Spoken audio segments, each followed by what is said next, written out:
Good morning. स्वागत है आपका कक्षा 10 सोशल साइंस के ज्योग्राफी पोर्शन का। आज हम पढ़ने जा रहे हैं अध्याय 6, जिसका शीर्षक है विनिर्माण उद्योग। क्या? विनिर्माण उद्योग। हाँ, एक आवश्यक सूचना, जिन स्टूडेंट्स ने हमारा चैनल सब्सक्राइब नहीं किया है तो वो इसको सब्सक्राइब कर लें, इसे शेयर करें, लाइक करें और कमेंट करें। चलिए आइए पढ़ते हैं विनिर्माण उद्योग। ये क्या होता है विनिर्माण, और उद्योग क्या होता है, इसको हम लोग पहले समझ लेते हैं। क्या है ये? कच्चे पदार्थ को मूल्यवान उत्पाद में परिवर्तित कर अधिक मात्रा में, क्या कह रहा है, कच्चे पदार्थ को मूल्यवान उत्पाद में परिवर्तित कर अधिक मात्रा में वस्तुओं के उत्पादन को विनिर्माण या वस्तु निर्माण कहते हैं। ठीक, विनिर्माण हो गया, वस्तु निर्माण हो गया। और जब इनकी संख्या अधिक होती है, इनको ज्यादा बनाते हैं, तो इसको क्या कह देते हैं? उद्योग कह देते हैं। तो फिर से समझ लीजिए क्या है। कच्चे पदार्थ को, कच्चा पदार्थ क्या हुआ? जैसे रेसे से हमने क्या बनाया? कपड़े बनाए। तो रेशा क्या आएगा? सस्ते उसमें आएगा, कच्चे उसमें आएगा। लेकिन जो कपड़े होते हैं वो मूल्यवान होते हैं और उनकी कीमत ज्यादा होती है। तो जब इस कच्चे माल से, या कह लीजिए चूने से, चूना क्या है? सस्ता है। चूने से जब हमने उसका द्वितीय पदार्थ बनाया, क्या बनाया? सीमेंट बनाया। सीमेंट बनाया तो सीमेंट क्या हो गया? चूने से अधिक मूल्यवान हो गया। और जब इसी सीमेंट से बिल्डिंग बन के तैयार हो जाती है, तब ये बिल्डिंग और भी मूल्यवान हो जाती है। तो समझ लीजिए कच्चा माल क्या है, रॉ मटेरियल क्या है, और रॉ मटेरियल में से जब उत्पाद बना दिया जाता है, उससे वस्तुएं बना दी जाती हैं, उससे चीजें बना दी जाती हैं, तो इस प्रक्रिया को विनिर्माण या वस्तुओं का निर्माण कहते हैं। और जब यह अधिक संख्या में होती है, जैसे मान लीजिए हमने एक शर्ट बनाई, अपने स्वयं के लिए बनाई और अपना पहन लिए, तब तो क्या हुआ? वो विनिर्माण हो गया। लेकिन विनिर्माण के साथ उद्योग का मतलब है अधिक मात्रा में। जब हम किसी वस्तु को अधिक मात्रा में बनाते हैं, तब हम उसको क्या कहते हैं? उद्योग की श्रेणी में लाते हैं। ठीक है, तो समझ में आ गया आपको? एक बार फिर से समझ लीजिए, क्योंकि एक बार अगर ये समझ में आ गया तो फिर आप कभी नहीं भूलेंगे। कच्चे पदार्थ से या कच्चे माल से मूल्यवान उत्पाद में परिवर्तित कर अधिक मात्रा में वस्तुओं के उत्पादन को विनिर्माण उद्योग या वस्तु निर्माण उद्योग कहते हैं। ठीक है, अब इसको दूसरे तरीके से समझ लीजिए कि द्वितीय कार्यों में, सेकेंडरी कार्यों में लगे व्यक्ति कच्चे माल को परिष्कृत कर वस्तुओं में परिवर्तित कर देते हैं। ठीक है, एक साधारण सा उदाहरण लीजिए कि जैसे हमारे घर में दूध आता है, दूध से हम उसका क्या करते हैं? दही बना देते हैं। तो दूध से ज्यादा कीमत किसकी होती है? दही की होती है। लेकिन इसी दही से यदि हम उसको का मट्ठा बना देते हैं और मट्ठा बनाने के पश्चात उसमें से घी निकाल लेते हैं, तो घी की कीमत और भी ज्यादा हो जाती है। मट्ठा तो बिक ही जाता है, घी की कीमत और ज्यादा हो जाती है। तो पहले श्रेणी पे क्या आया? दूध आया। दूध से क्या बना? दही बना। दही से क्या बना? घी बना। तो ये जैसे जैसे चीजें बनती जा रही हैं, अगर हम व्यक्तिगत अपने उसके प्रयोग के लिए कर रहे हैं तो इसको हम वस्तु निर्माण कहेंगे। लेकिन जब हम ये बहुत सारी संख्या में करते हैं तब इसे हम वस्तु निर्माण उद्योग या विनिर्माण उद्योग के नाम से जानते हैं। चलिए अब देखते हैं राष्ट्रीय अर्थव्यवस्थाओं में उद्योग का योगदान कितना होता है। ठीक है, जैसे भारत जैसे देश में 70% लगभग जनसंख्या 70% जनसंख्या कृषि पर आधारित है या कृषि पर आश्रित है, तो उद्योग पर आश्रित कितनी हुई? 30%। तो 30% लोग कितना पैसा पैदा कर रहे हैं और 70% लोग कितना पैसा पैदा कर रहे हैं, इन स्थितियों को कहते हैं कि राष्ट्रीय अर्थव्यवस्था में योगदान। यानी कि राष्ट्रीय अर्थव्यवस्था में उद्योगों का क्या योगदान है उसको हम लोग समझ लेते हैं। सबसे पहले देखते हैं कि पूर्वी एशियाई देश, यानी कि कौन से? पूर्वी एशियाई देश, जिन्हें एशियन टाइगर्स के नाम से बुलाया जाता है। नाम याद रखिए, मलेशिया, इंडोनेशिया, थाईलैंड, ये सब क्या कहलाते हैं? एशियन टाइगर्स कहलाते हैं। इन्होंने अपनी विकास दर इतनी तेज की हुई है कि इनके आसपास कोई आ नहीं पाया है, इतनी तेज विकास दर इनकी चल रही है। तो जो पूर्वी एशियाई देश हैं उनमें 25 से लेके 35% तक उद्योग का योगदान है। पूरी अर्थव्यवस्था में उद्योग का जो योगदान है वो 25 से लेकर 35% तक है। अब भारत में देख लेते हैं। भारत में 2003 में ये प्रतिशत 9 से 10% के बीच में था। यानी कि हमारे विकास में या हमारी अर्थव्यवस्था में उद्योगों का योगदान 9 से 10% के बीच में था 2003 में।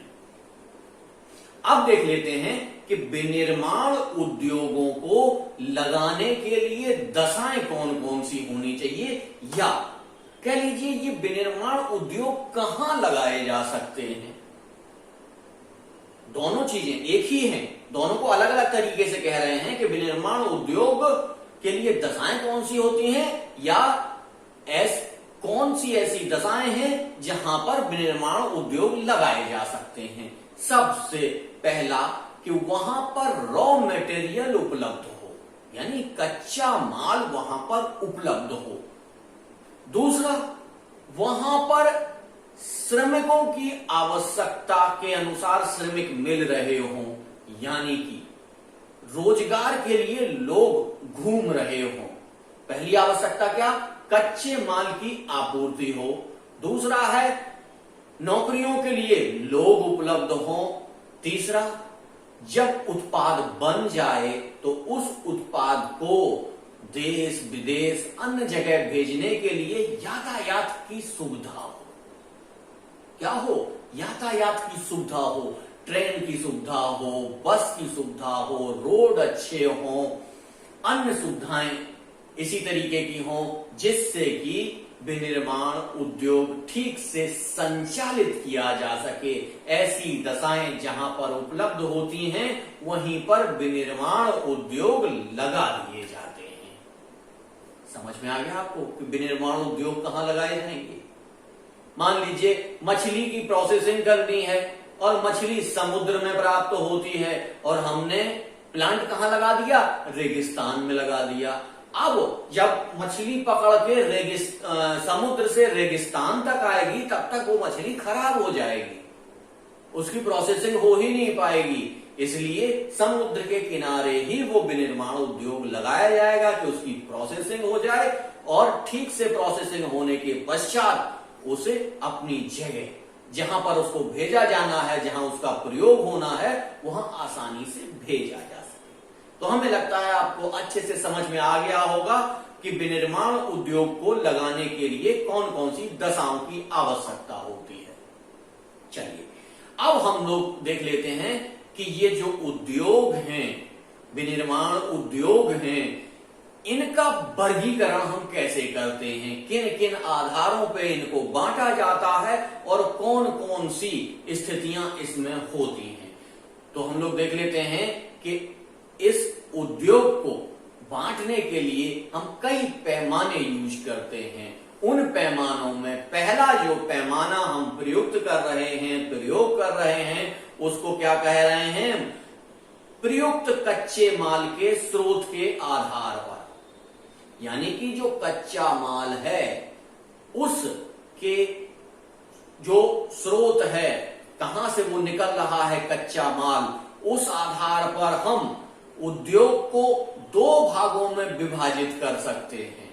कौन कौन से भाग हैं, एक तो कृषि पर आधारित उद्योग और दूसरे हैं कौन से, खनिज पे आधारित उद्योग। पहले देख लेते हैं कृषि पर आधारित उद्योग कौन कौन से हो सकते हैं। इसमें नंबर 1 सूती वस्त्र, नंबर 2 ऊनी वस्त्र, नंबर 3 पटसन, नंबर 4 रेशम, नंबर 5 चाय, नंबर 6 कॉफी, नंबर 7 वनस्पति तेल, जैसे बहुत सारी चीजें हैं। हाँ, रबड़, ये बहुत सारी चीजें ऐसी हैं जिनका प्रयोग के पश्चात हम जो उद्योग लगाते हैं उसे हम क्या कहते हैं, कृषि आधारित उद्योग। अब दूसरे आते हैं खनिज आधारित उद्योग, जो खनिज के माध्यम से निकलते हैं। पिछले वाले लेसन में हमने आपको खनिज पूरी तरीके से समझाया था। अब यहां खनिज पर ज्यादा नहीं जाएंगे, केवल देखते हैं खनिज आधारित उद्योग। जिनको खनिज नहीं समझ में आ रहा है वो पिछले अध्याय के वीडियो जाके ठीक से देख ले। तो खनिज आधारित उद्योग कौन कौन से हो सकते हैं, लोहा, इस्पात, सीमेंट, एल्यूमिनियम और पेट्रो रसायन। कौन कौन से हो सकते हैं, लोहा, इस्पात, सीमेंट, एल्यूमिनियम, पेट्रो रसायन, और ऐसे बहुत सारे हो सकते हैं। क्योंकि यहां उदाहरण देना है तो उदाहरण हम कम ही दे रहे हैं जिससे आपको चीजें समझ में आ जाएं। अगला जो विभाजन है वो है प्रमुख भूमिका के आधार पर।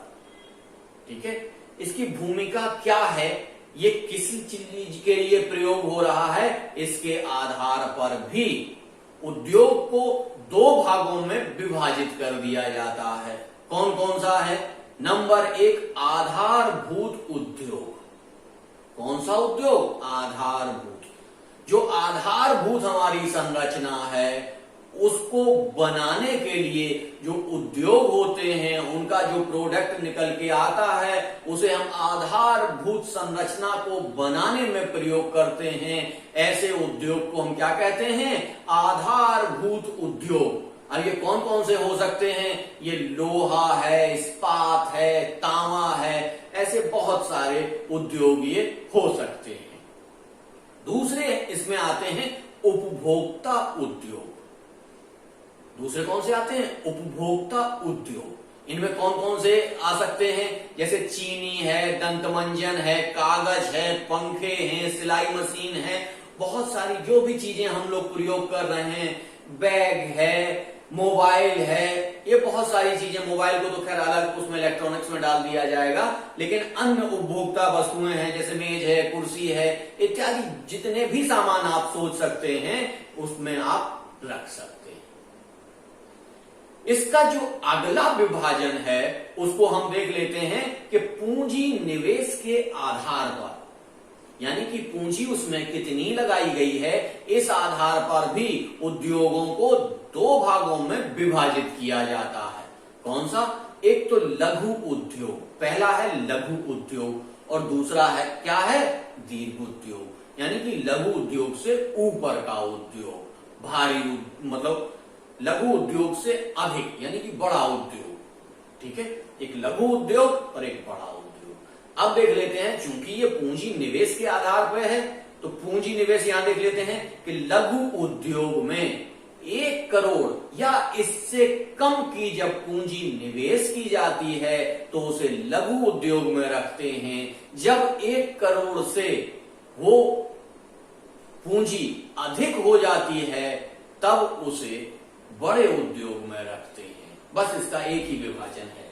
मतलब एक ही पॉइंट इसका है जिसमें हम लघु उद्योग और दीर्घ उद्योग में इसका विभाजन कर देते हैं। ठीक है, अब चलिए देख लेते हैं स्वामित्व के आधार पर, यानी कि किसका इस पे स्वामित्व रहेगा, यानी कि इसका मालिक कौन होगा, इसके आधार पर हम 4 श्रेणियों में इनको बांटते हैं। कितनी श्रेणियों में? 4 श्रेणियों में इन उद्योगों को बांटा जा सकता है। कौन कौन से हैं ये देख लेते हैं। स्वामित्व के आधार पर जो वर्गीकरण किया जा रहा है उसमें हम उद्योगों को 4 भागों में बांट सकते हैं। कौन कौन से भाग हैं? पहला तो है सार्वजनिक क्षेत्र के उपक्रम या उद्योग। सार्वजनिक क्षेत्र के उद्योग या उपक्रम जो सरकार के द्वारा चलाए जाते हैं, इसमें ध्यान रखिएगा, सरकार के द्वारा जो चलाए जाते हैं उनको कहते हैं सार्वजनिक क्षेत्र के उपक्रम। इसमें देख लीजिए कौन कौन से आ जाएंगे। जैसे वेल है, वेल का मतलब BHEL, ठीक है। दूसरा हुआ सेल, सेल क्या हुआ? SAIL। Steel authority India limited, Bharat heavy electronics limited, इनके पूरे नाम हुए। ठीक है, चलिए अब इसमें दूसरा जो विभाजन आता है वो आता है निजी क्षेत्र में। पहला था सार्वजनिक क्षेत्र में, दूसरा है निजी क्षेत्र में। निजी क्षेत्र में मतलब कोई एक व्यापारी इसको लगाता है और उसका सारा का सारा जो उत्तरदायित्व होता है या सारी संपत्ति होती है एक व्यक्ति की होती है या घराने की होती है या एक समूह की होती है, इसको कहते हैं निजी उद्योग। अब निजी उद्योग में कौन कौन से आएंगे? निजी उद्योग में भारत में आएंगे टिस्को यानी टाटा का। दूसरा कौन सा हुआ? बजाज, बजाज आप जानते हैं। तीसरा है रिलायंस। ऐसे बहुत सारे जो घराने हैं वो सारे के सारे निजी क्षेत्र के उपक्रमों में आएंगे। अब आता है संयुक्त उद्योग। संयुक्त उद्योग, अब संयुक्त उद्योग कौन सा हो सकता है, कौन सा है, ये आप हमको कमेंट सेक्शन में आके बताइए। ठीक है। चौथा है इसमें सहकारी उद्योग। सहकारी उद्योग क्या होता है? आपस में सहयोग करके सहकारिता बनाकर सरकार से भी लाभ लेकर कुछ उद्योग चलाए जाते हैं, उन्हें कहते हैं सहकारी उद्योग। उनके मुख्य उदाहरण देख लीजिए कौन कौन से हैं। महाराष्ट्र में चीनी उद्योग, महाराष्ट्र में चीनी उद्योग और केरल में नारियल उद्योग। कौन सा? केरल में नारियल का उद्योग। ये सारे सहकारी उद्योग के अंतर्गत आते हैं। अब हमने विस्तार से पढ़ लिया कि किस तरीके से इन उद्योगों का विभाजन किया जाता है। इन विनिर्माण उद्योगों का विभाजन किन किन आधारों पर किया जाता है और कितने भागों में इन्हें विभाजित किया जाता है। इससे ज्यादा यहां जानने की अभी आपको आवश्यकता नहीं है। चलिए इसके बाद देख लेते हैं सीधा कृषि पर आधारित उद्योग। सबसे पहले हम लोग क्या पढ़ेंगे? कृषि पर आधारित उद्योग। कृषि पर आधारित उद्योग में सबसे पहले हम लोग पढ़ रहे हैं क्या? वस्त्र उद्योग। वस्त्र उद्योग या कपड़ा उद्योग। वस्त्र उद्योग या कपड़ा उद्योग, ये बहुत सारे हैं। इसमें सूती वस्त्र, ऊनी वस्त्र, रेशमी वस्त्र, लेकिन इनको हम सीधे उठा के पढ़ लेते हैं वस्त्र उद्योग में। वस्त्र उद्योग में अब आप देख लीजिए, कई बार क्वेश्चन पूछा जाता है कि वो कौन सा उद्योग है जिसमें सबसे ज्यादा जनसंख्या लगी हुई है। तो कई बार बहुत बड़े बड़े विद्यार्थी भी, कंपटीशन की तैयारी करने वाले या कंपटीशन देने वाले विद्यार्थी भी इस क्वेश्चन को गलत कर देते हैं, क्योंकि सबसे बड़ा उद्योग भारत में कौन सा है? कृषि उद्योग, खेती।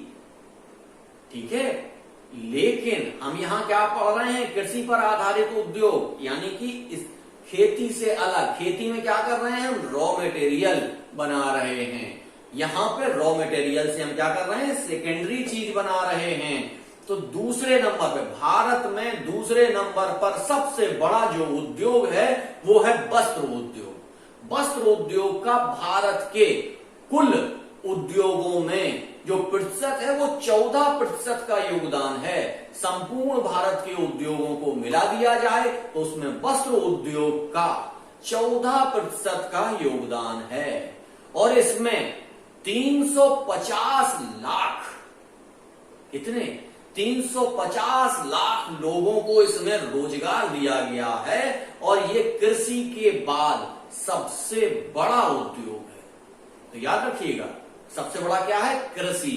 कृषि के पश्चात ये दूसरा सबसे बड़ा उद्योग है। और इसमें विदेशी निवेश कितना है? 24.6%। 24.6% विदेशी मुद्रा अर्जित करता है। और सकल घरेलू उत्पाद में इसका प्रतिशत है 4। सकल घरेलू उत्पाद में ये 4% का योगदान करता है। तो ये सारी चीजें आपको समझ में आ गई होंगी। एक एक पॉइंट धीमे धीमे विचार करके पढ़िए, फिर आप इसको समझिए, उसके पश्चात डाटा फीड करिए। यदि एक भी डाटा यहां वहां हो गया तो आपको सारी चीजें क्लियर नहीं होंगी। और यदि एक बार क्लियर नहीं हुई तो आप ढूंढते रह जाएंगे कि कहां से कहां क्या हो गया, कौन सा सकल घरेलू उत्पाद है और कौन सा मुद्रा विदेशी मुद्रा है और कितना % योगदान है। ये सारी चीजें फिर भूल जाएंगे आप। तो एक तरीके से आप समझते हुए चलिए अब हम लोग देख लेते हैं जो ये सूती वस्त्र उद्योग है या वस्त्र उद्योग है, इसका प्रसार कहां कहां तक है। क्या इसका सारा उपयोग हम कर लेते हैं भारत में या इसका निर्यात भी किया जाता है? तो इसको हम लोग देख लेते हैं कि किस तरीके से इसको निर्यात किया जाता है। भारत जापान को सूत निर्यात करता है। क्या? कच्चा माल। कच्चा माल यानी कि सूत निर्यात करता है जापान को। इसके पश्चात क्या करता है? यूएसए यानी कि अमेरिका, इंग्लैंड, रूस, फ्रांस और पूर्वी यूरोपीय देश। आपको याद होगा जब हम लोग शीत युद्ध पढ़ रहे थे तब हमने पूर्वी और पश्चिमी यूरोपीय देश बताए थे। तो यहां केवल आपको याद रखना है पूर्वी यूरोपीय देश। ठीक, इसके बाद नेपाल, सिंगापुर, श्रीलंका और अफ्रीकी देशों को भी भारत सूती वस्त्रों का निर्यात करता है। क्या करता है? भारत सूती वस्त्रों का निर्यात करता है। भारत में ये जो वस्त्र उद्योग है ये पूरे भारत में कहां कहां फैला हुआ है वो आप इस चित्र के माध्यम से समझ लेंगे, इस मानचित्र के माध्यम से समझ लेंगे कि भारत में कहां कहां सूती वस्त्र उद्योग या वस्त्र उद्योग स्थापित किए हैं। एक एक करके हम आपको समझाएंगे नहीं तो बहुत बड़ा लेक्चर हो जाता है और आपको कई बार समझ में भी नहीं आता है। चलिए यहां हम लोग देख लेते हैं कि जो कच्चा माल है, पूरे विश्व का जो कच्चा माल है, सूती वस्त्र उद्योग का जो कच्चा माल है उसका 1/4 भारत निर्यात करता है। संपूर्ण सूती वस्त्र उद्योग का जो कच्चा माल है उसमें भारत का योगदान कितना है? 1/4, 1/4 भारत का हिस्सा है। जबकि तैयार वस्त्रों में यानी कि जो हम वस्त्र बनाकर बेचते हैं, जिन वस्त्रों को हम आगे बेचते हैं, इतने सारे देश अभी हमने आपको बताए हैं, इनमें हमारा कितना प्रतिशत है? 4%। 4% हमारी भागीदारी है। तो देखिए भारत क्यों विकासशील कहा जाता है, क्यों अविकसित कहा जाता है? इसीलिए इसको विकासशील और अविकसित कहा जाता है क्योंकि हम क्या कर रहे हैं? हम रॉ मटेरियल का निर्यात कर रहे हैं और वहां से बनी हुई चीजों का आयात कर रहे हैं। इसी को क्या कहते हैं? अविकसित राष्ट्र या विकासशील राष्ट्र। यदि इस कच्चे माल का हम उपयोग करें, अपने यहां उद्योग लगाएं और उद्योग लगाने के पश्चात हम सेकेंडरी चीजें या इनके बने हुए उत्पाद को बाहर बेचें तो हमें ज्यादा मूल्य प्राप्त होगा, ज्यादा मुद्रा हमको प्राप्त होगी और तब हम किस श्रेणी में आएंगे? विकसित राष्ट्र की श्रेणी में आने लग जाएंगे। इसीलिए आजकल हम आजकल सारी की सारी सरकार इस पर ध्यान लगाए हुए है। लगातार मोदी जी कह रहे हैं कि लोकल को वोकल बनाइए और वोकल को ग्लोबल बना दीजिए, यानी कि आपके यहाँ जो लोकल चीजें हैं उन लोकल चीजों में सुधार लाइए और उनकी जो गुणवत्ता है वो बढ़ाते जाइए। गुणवत्ता बढ़ाने के पश्चात इनको ग्लोबल मार्केट में भेजिए, यानी कि अपने उत्पाद को भेजिए, अपने रॉ मटेरियल को मत भेजिए। रॉ मटेरियल को अगर हम हमेशा भेजते रहेंगे तो हम हमेशा अविकसित राष्ट्रों की श्रेणी में आते रहेंगे। इसका जो बचा हुआ भाग है वो हम अगले वीडियो में लेंगे। यहाँ आज का टॉपिक हम यहीं समाप्त करेंगे, क्योंकि जब डाटा आ जाते हैं तो डाटा बहुत ज्यादा पढ़ने में आपको भी उबाऊ लगने लगता है और हमें भी उबाऊ लगने लगता है। चलिए, एक बार पुनः आपसे निवेदन है कि जिन छात्रों ने हमारा ये चैनल सब्सक्राइब नहीं किया है तो प्लीज इसको सब्सक्राइब कर लें, अपने मित्रों में शेयर करें, लाइक करें और कमेंट के माध्यम से इसकी अच्छाइयां, बुराइयां और संशोधन हम तक भेजें। धन्यवाद।